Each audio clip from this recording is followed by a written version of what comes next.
Hi everyone, and thank you for joining me today at the Taubman Museum of Art. Today I'm standing in front of this fabulous work of art by artist Gerald Donato. And it's actually called Untitled because it doesn't have a title. If you could name this work of art, what would you name it? Gerald Donato was often famous for using sort of animated or cartoon-like characters within his paintings. This next series of videos will teach you a little bit about using cartoon and animated functions for your own drawings. We hope you have fun with this series, and we'll see you next time.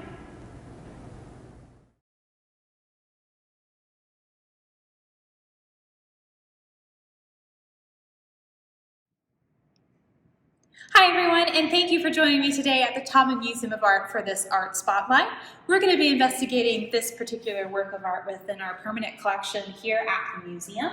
And this is a part of our Outside Eyes exhibit. And as you observe this painting, take into account a few of the details. The colors, the lines and shapes, our characters, what's happening, and even the brushstrokes. This was painted by Gerald Donato in 1982. Gerald was a professor at the Virginia Commonwealth University, VCU, in their studio art department, and he's a self-taught painter. And he would often use visual references taken from pop culture. In this particular work, we see his appropriation of an early Disney precursor to Mickey Mouse known as Steamboat Willie, renamed Mr. Man by Donato. And then you can also see this mysterious feminine muse called Moonface. And these are characters that he would often employ in his artworks in these very whimsical ways, usually doing some mischievous things. A special part of the Outside Eyes exhibit is that we allow individuals from the community to come in and give their viewpoints on the artwork. In this particular case, David B. Morris, a writer of Eros and Illness, commented on this particular piece, and I say, quote, "John Cage's famous advice, get yourself out of whatever cage you find yourself in, playful enough to pun openly on his own name, suggests that art needs the cages that it nonetheless also needs to escape from. As a writer, I see writing less as a liberation from models than as the continual reinvention of a personal, flexible, and distinctive new cage. Mr. Man, Gerald Donato's cartoon-like alter ego and trickster artist surrogate, appears like the high jumpers who launch their bodies backwards in innovative phosphorate flop, seeking to clear a bar that, if cleared, will only be raised again. The backwards arc promises to get Mr. Man over or out of the spiral that otherwise may cage him in, but the painting can't deliver more than an unfulfilled promise. What would a true escape from every convention look like? Donato's ironic, self-critical playfulness implies that the alternative to conventions is not absolute artistic freedom, but rather than the resistances and reinventions necessary to construct game-like cages worthy of whatever larger-than-life figures we envision as our ideal spectator reader." End quote.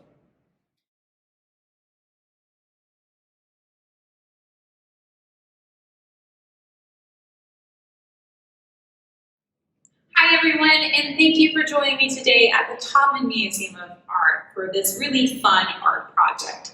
Today we're being inspired by the works in Hunt Sloanim's exhibition, Huntopia. Hunt Sloanim is an artist who creates lots of fantastic, colorful artworks like the ones you see behind me today. He's really famous for these bunny wall portraits.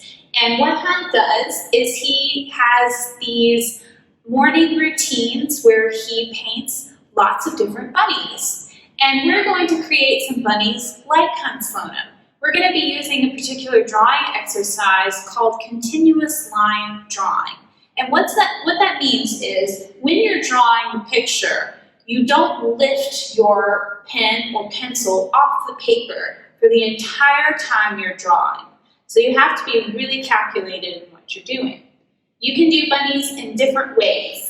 You can do a seated bunny that has smaller details, just a general outline there. You could do a standing bunny.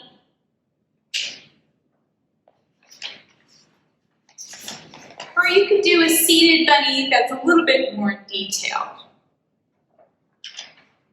So I'm going to start by doing a bunny that's standing. And I'll show you how I do this with continuous line drawing. Notice when I draw, I'm not going to lift my pen from the paper until I've completed my drawing. I'm going to start with the head, then go up to the ears, another head, a neck, and a little plump body, and then his little feet. And back up and connect it. There we go. That's a continuous line drawing. Now, of course, you can go back in and you can add in some fun details to make your bunny. Now I have a challenge for you. Lots of artists do this as a practice and a warm-up. They do a blind continuous drawing, which means that they look at a picture, but they don't look at their paper. So the entire time, I'm going to be looking up here, and I'm going to draw on my paper what I see. And the entire time, I'm not going to lift my pen from the paper. Okay, let's get started. So I see a curved line there.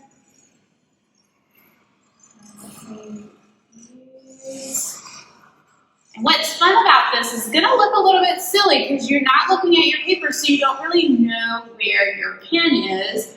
You're just kind of copying the lines that you see without lifting your pen. Okay, so that's a very abstract bunny, but it's a great way to train your eye and your hand to work together. I hope you'll take me up on your challenge. First, create a continuous line drawing of whatever you like. If you happen to be looking out on a landscape, you might create something that looks a little bit like this, like our Roanoke skyline. And then create a blind continuous line drawing where you don't look at your paper as you're drawing. Let us see what you create. We can't wait to see, and we'll see you next time.